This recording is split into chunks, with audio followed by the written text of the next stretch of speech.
Ara veuràs que entrem en un lloc que hi ha molta gent, no et preocupis.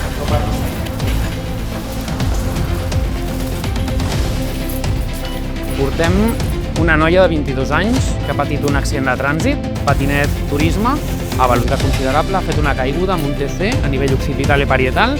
A la nostra arribada estava conscient orientada, sembla que pot tenir una fractura de fèmur dret, li hem posat una mica d'analgèsia.